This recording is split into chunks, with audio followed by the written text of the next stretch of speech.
Sí, GRADE es el Grupo de Análisis para el Desarrollo, se fundó el año 1980 y el objetivo es realizar estudios en temas sociales que tengan por un lado alto nivel académico y por otro lado que sean potencialmente relevantes para el desarrollo de políticas públicas. GRADE está formada por diferentes grupos. Que maneja la institución, digamos, es la asamblea, que está conformado principalmente por investigadores principales, que son profesionales de diferentes áreas de las ciencias sociales, casi todos con doctorado en nuestras disciplinas, ¿no? Las áreas que trabajamos son economía, en sus diversas aplicaciones, educación, desarrollo humano, y utilizando metodologías cuantitativas y cualitativas, ¿no? Desde esta perspectiva un poco interdisciplinaria. Sí, Niños del Milenio es un estudio longitudinal, lo cual significa que lo que estamos haciendo es siguiendo la vida de más o menos 2.800 niños, que ahora ya son jóvenes, desde el año 2001, para tratar de entender cómo es que la pobreza afecta su desarrollo. Es un estudio que integra diferentes disciplinas también, entonces yo estoy metido más en el lado de educación, pero mis colegas economistas están muy interesados, por ejemplo, en cuestiones de ingreso. Los amigos que trabajan temas de nutrición están muy interesados en las dietas y en el crecimiento, es decir, en la antropometría, y en fin, hay diferentes perspectivas. Es un estudio que se hace a partir del financiamiento y del apoyo que nos ha dado la cooperación británica, el Departamento para el Desarrollo Internacional del gobierno británico, y se hace simultáneamente en Etiopía, India, Perú y Vietnam. Y entonces estamos siguiendo niños en estos 4 países y nos reunimos a menudo para comparar métodos y conclusiones y tratar de llevar un mensaje más poderoso respecto de lo que significa crecer en contextos de pobreza, que es, digamos, una meta universal aprobada por los países a través del sistema de Naciones Unidas, por ejemplo, es tratar de eliminar o llevar a lo mínimo los niveles de pobreza, que es una amenaza potencial de los chicos. El informe de Perú, lo que nosotros hemos querido enfatizar es el mensaje que, si bien el Perú está creciendo como país y muchos de los promedios del país sugieren buenas noticias, por ejemplo el crecimiento del Producto Bruto Internacional, el Bruto Interno, perdón, el PBI, las tasas de matrícula en la escuela, la disminución de la desnutrición crónica, todas son buenas noticias. Lo que el estudio muestra es que si uno empieza a mirar más allá de los porcentajes o de los promedios, hay diferencias, lo que llamamos brechas, entre grupos que son más o menos claras y que a través del tiempo, si bien los promedios van disminuyendo, las brechas se van manteniendo en muchos casos. Y entonces, lo que esto implica es que en el Perú, si un niño viene de una familia pobre, con una madre poco educada, indígena y en zonas rurales, y sobre todo si un niño tiene estas 4 características, las condiciones que va a tener para crecer son mucho más difíciles que las del, entre comillas, otro extremo, que son los niños de madres castellano hablantes, no pobres, con una buena educación, que viven en zonas urbanas. Es una situación, digamos, un poco estructural de desigualdad que implica dificultades, limitaciones para el desarrollo de estos niños, y lo que busca hacer el informe es un poco un llamado de atención para decir que tenemos que mirar promedios, está bien, pero también tenemos que mirar brechas. y entonces en el país tenemos que tratar de reducir las distancias entre grupos, porque esa es una de las formas de avanzar en democracia.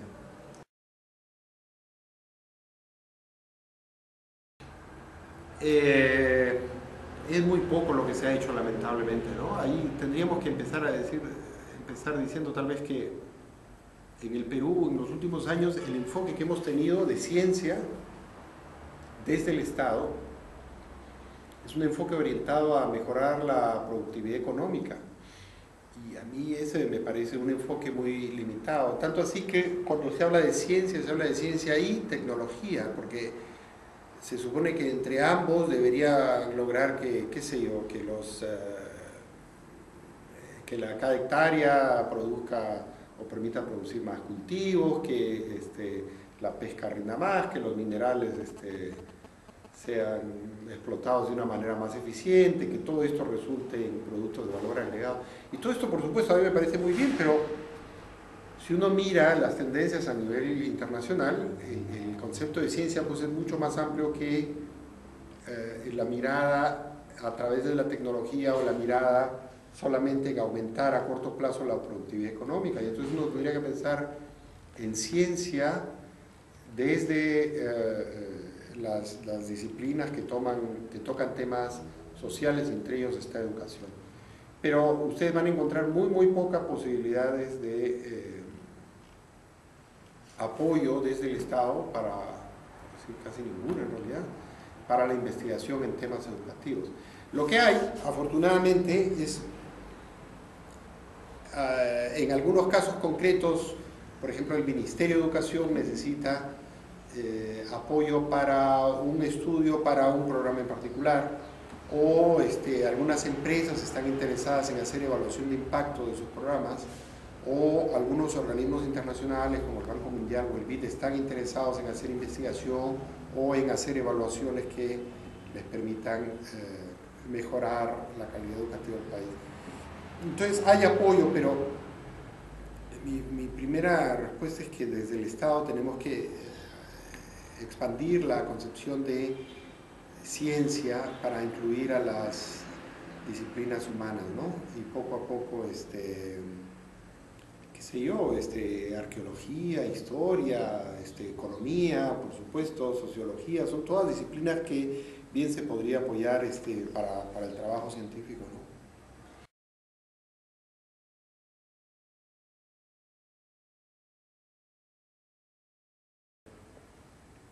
No me gusta mucho hablar de mí mismo, pero a ver,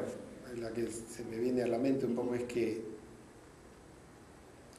entre el año 98, más o menos, y el 2001, 2002, estuve trabajando con la unidad de medición de la calidad educativa para el desarrollo de pruebas, para el análisis de los datos, para la publicación de informes. Todo esto fue un trabajo científico muy interesante y hay una serie de publicaciones y boletines que están en la página web del Ministerio. Dado este trabajo, que se hizo más o menos conocido, cuando llegó el momento de generar la nueva Ley General de Educación, que se aprobó en 2003, como tenían todas estas publicaciones, me había puesto un poco en una posición en la cual los trabajos se habían hecho conocidos, entonces me llamaron de la comisión, del grupo que estaba preparando los anteproyectos para hacer la ley, y me dijeron qué hacemos con el tema de la calidad educativa. Y me acuerdo que a partir de eso propusimos entre todos y se aprobó que se creara el Sistema Nacional de Evaluación, Acreditación y Certificación de la Educación. Claro que yo le había puesto a lo que había sugerido, también le había puesto que ese instituto debería ocuparse también de la investigación educativa, pero esa parte la sacaron. Pero bueno, quedó la evaluación, acreditación y certificación, que es el CINEASE actual, que en fin, yo creo que la investigación que se había hecho contribuyó un poco a generar cuáles deberían ser los lineamientos de este trabajo,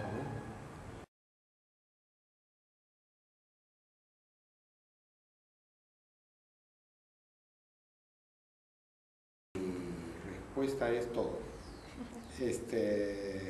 No hay un solo campo, yo pienso, en educación que uno pueda decir hay un cuerpo consistente y acumulado de investigaciones que permitan dar respuesta a algunas preguntas generales, ¿no? No me parece que lo haya. La única excepción tal vez es un poco por el lado del diagnóstico. Tenemos bastantes estudios sobre el rendimiento de los estudiantes, pero aún así los que se han hecho desde el Estado, por ejemplo, en los últimos años han sido básicamente en segundo y en cuarto de primaria, no tenemos nada de secundaria, y en esos 2 grados han sido solo en comunicación y en matemática. Perdón, en secundaria participamos en PISA, debería decir, ahí hay algo de datos, pero ese es el campo en el que más hay el diagnóstico, digamos, de las capacidades de los estudiantes, y aún así es muy limitado. Entonces el terreno está ahí para que cualquiera se dedique a investigar temas educativos. Tal vez un tema, por lo menos el tema que yo he estado tratando de llevar adelante desde diferentes perspectivas y en diferentes temas específicos, es la inequidad, no solo en cuanto a los resultados educativos, que es un poco lo que comentaba antes a partir del estudio Niños del Milenio, sino también a partir de la inequidad en cuanto a las oportunidades educativas, en forma de demostrar que se puede demostrar que hay formas específicas en las cuales los niños pobres, rurales, indígenas, con madres menos educadas, van a escuelas que ofrecen un servicio educativo de menor calidad. Y entonces el sistema educativo, sin habérselo propuesto así, porque yo no creo que sea con mala intención, ¿no es cierto?, con ganas de dañar a nadie, el sistema educativo termina reproduciendo un poco las condiciones de inequidad social. Y yo creo que la educación debería tratar, al contrario, de ser un instrumento de equiparación, de igualdad, por lo menos en cuanto a oportunidades.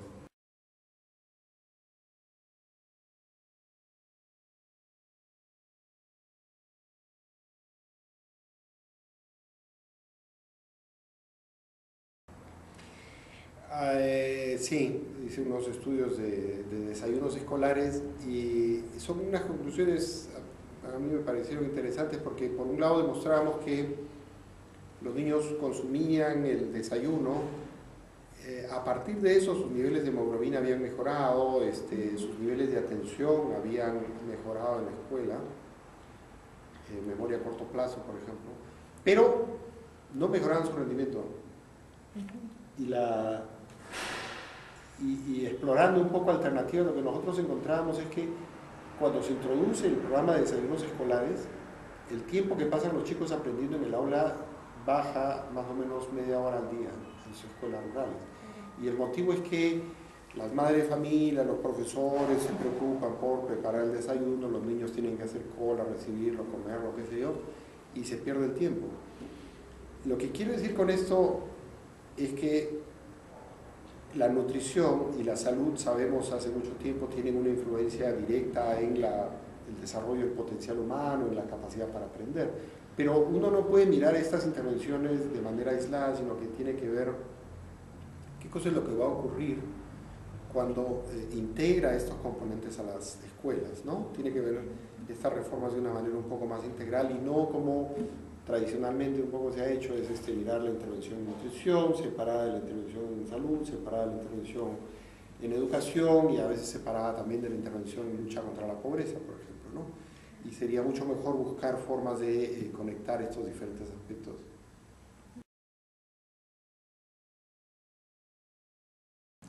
Mi padre, Carlos Cueto Fernandini, escribió un texto que se llamaba Es Maestro,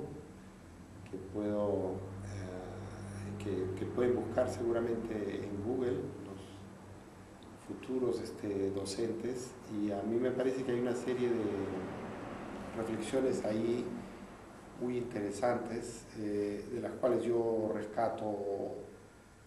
algunas. Por ejemplo, y de repente no lo estoy haciendo muy bien en esta entrevista, pero a mí me parece que un buen maestro tiene que saber escuchar mucho. Y yo a menudo me reúno con personas, a veces hasta me piden entrevistarse conmigo para conocer mi opinión, pero una vez que llegan, hablan mucho más que yo. Yo siempre trato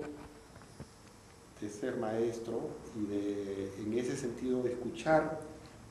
y entender la perspectiva de las personas, qué cosa es lo que están trayendo a la discusión, porque creo que solo a partir de eso es que se puede avanzar, ¿no? Carlos Cueto decía también que uno tenía que estar dispuesto a dar más que a recibir, tenía que ser tolerante con las ideas de los jóvenes que podían fácilmente superar las de uno mismo y la experiencia. Y en fin, es una profesión que lamentablemente ha caído un poco en desprestigio social por diferentes motivos que sería largo comentar, pero yo quisiera rescatar el valor social y la importancia de ser maestro, de ser docente en el Perú hoy, ¿no? Claro.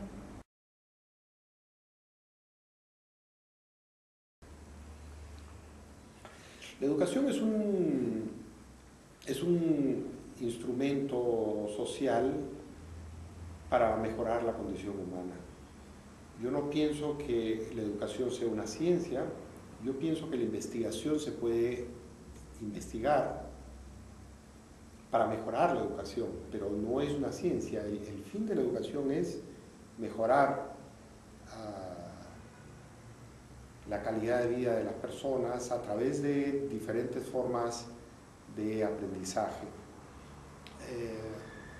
Ahora, habiendo dicho esto, por supuesto hay múltiples formas de llevar adelante la educación, desde modelos, digamos, más directos, donde uno enseña y el alumno aprende,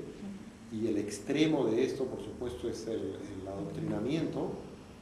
Por ejemplo, las tristemente célebres escuelas populares del Sendero Luminoso, que iban a enseñar que había una verdad y un pensamiento guía y un líder, y etcétera. Por suerte esto ha sido abandonado. Y en el otro extremo pues estarían las escuelas, digamos,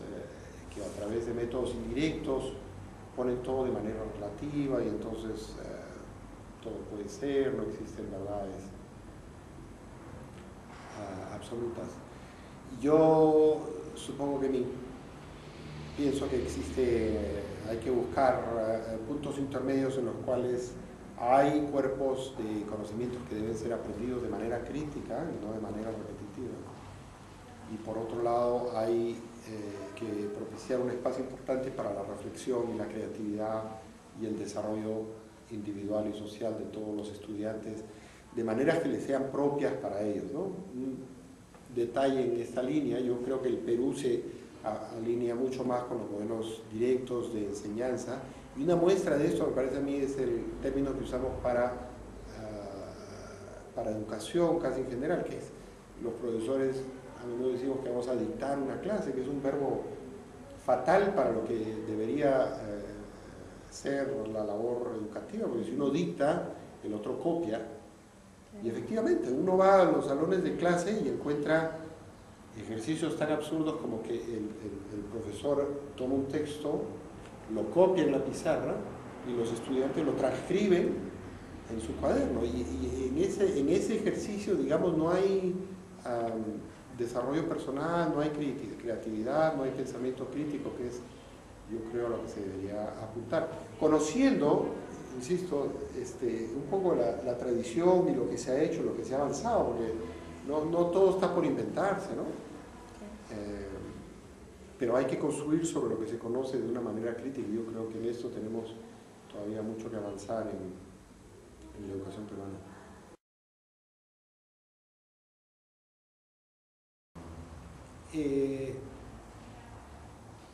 La investigación educativa es una rama, es una especialización. Ahora último se ha puesto mucho de moda hablar de investigación-acción y cómo todos los docentes deberían aprender de su propia práctica. Y yo estoy de acuerdo con este principio. O sea, todos los docentes deberían saber reflexionar, tomar ciertos datos que les permitan ir mejorando su propia práctica. maestro reflexivo, maestro que investiga en su ambiente, eso está muy bien. Pero la investigación académica, digamos, es una especialización que requiere bastante más que eso, porque es un esfuerzo sumamente sistemático que, aunque debería ser sistemático, que incluye la revisión de literatura, de estudios previos sobre diferentes temas, el planteamiento de objetivos o hipótesis o preguntas de investigación, la definición de muestras, de instrumentos que deben cumplir con ciertas características de confiabilidad y validez, el procesamiento de los datos para poder finalmente llegar a resultados que pueden ser desde una perspectiva cuantitativa, con estadística, o cualitativa, con métodos, digamos, en general que vienen de la antropología, o puede ser mixta, como bien dices, y uno llega a ciertos resultados que tratan de conectarse finalmente con el marco teórico y las preguntas que uno ha hecho al principio. Ese es un esfuerzo complicado, que requiere un entrenamiento. Entonces, la mayor parte de los investigadores que publican en revistas, digamos, internacionales, académicas, han hecho maestrías y doctorados en temas de investigación educativa. Entonces, esto no es para desalentar a nadie, solo es para definir los campos y para decir que ojalá hayan más investigadores en el campo de la educación que estén dispuestos a hacer todo el proceso de aprendizaje y entrenamiento en posgrado que les permita llevar adelante estudios rigurosos que se conecten con la política, ¿no? Porque tal vez uno de los principales retos de la investigación académica, no solo aquí, sino en muchos países en desarrollo, incluso en países desarrollados, es que los investigadores van por un lado y los tomadores de decisiones en los ministerios de educación, por ejemplo, van por otro lado, y se encuentra muy poco, ¿no? Se encuentra muy poco. Hay que tender puentes, ha dicho mucha gente, hay que encontrar formas de dialogar. Y hablando de esto, les quisiera mencionar que existe una sociedad joven todavía, pero se llama la Sociedad de Investigación Educativa Peruana, que publica una revista que tratamos de que sea lo más rigurosa posible, organiza un seminario cada 2 años, el de este año es en septiembre en Lima, y si ustedes entran a la página web de la Sociedad de Investigación Educativa Peruana, la CIEP, van a encontrar la convocatoria y los datos para poder participar como ponentes, si es que su ponencia es aceptada, o participar en los talleres o en las sesiones de discusión de los diferentes estudios. A mí me parece un ejercicio fascinante que tiene que ver con lo que yo hago para vivir y que me resulta fascinante porque todos los días estoy aprendiendo cosas y yo creo que eso es parte del espíritu humano y es parte de ser maestro, como conversábamos hace un rato. Y es a lo que uno aspira, no es algo que uno nunca va a lograr, pero todos los días lo va intentando de a pocos. Muy bien, muchas gracias, profesor. Encantado, muchas gracias a ustedes. Enorme.